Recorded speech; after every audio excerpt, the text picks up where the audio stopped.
వేణు ఏ ఒక్క కాంగ్రెస్ ప్రజా ప్రతినిధికి కూడా జరుగుతున్న పరిణామాల పట్ల రైతుల పట్ల చిత్తశుద్ధి లేని పరిస్థితులే చాలా స్పష్టంగా కనిపిస్తుంది. మరి ఈ నేపథ్యంలో ఏవైనా వ్యవసాయాన్ని బాగు చేయడానికి తక్షణ చర్యలు చేపట్టే దాఖలాలు ఏవైనా కనిపిస్తున్నాయా? ఇంత పెద్ద ఎత్తున నిరసన వ్యక్తం చేస్తున్నారు రైతులు. ప్రస్తుతానికైతే అలాంటిది అయితే ఏమి లేదు స్వేచ్ఛ. కానీ నిన్న బీఆర్ఎస్ పార్టీ వర్కింగ్ ప్రెసిడెంట్ నిన్న జిల్లాలలో ఒక రైతును పరామర్శించడానికి వచ్చిన పరిస్థితి.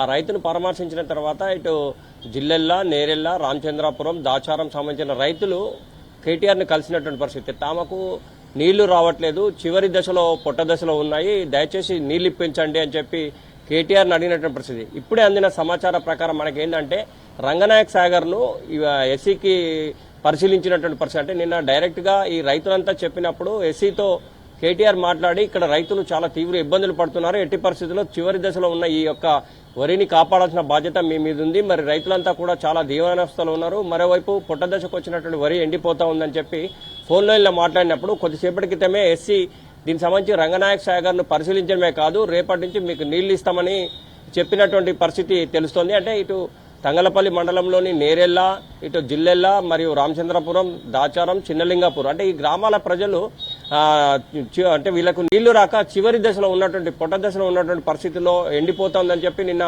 వాళ్ళంతా కూడా బాధ వ్యక్తం చేసినట్టు. అంటే డైరెక్ట్గా ఎస్సీతో మాట్లాడి మరి వీళ్ళకి నీళ్ళు ఇవ్వాలంటే ఇప్పుడే కొద్దిసేపటి క్రితం మనకు అందిన సమాచారం ప్రకారం రేపటి నుంచి నీళ్లు ఇస్తాము, కాలువలని కూడా చివరి ఆయకట్టు వరకు వచ్చేందుకు ఏర్పాటు చేస్తామని చెప్తున్నటువంటి పరిస్థితి అయితే కనిపిస్తుంది. అంటే ప్రత్యక్షంగా ఫీల్డ్లో దిగితే తప్ప ఏ పనులు కూడా అవుతున్నటువంటి పరిస్థితి అయితే మనకు కనిపించట్లేదు స్వేచ్ఛ.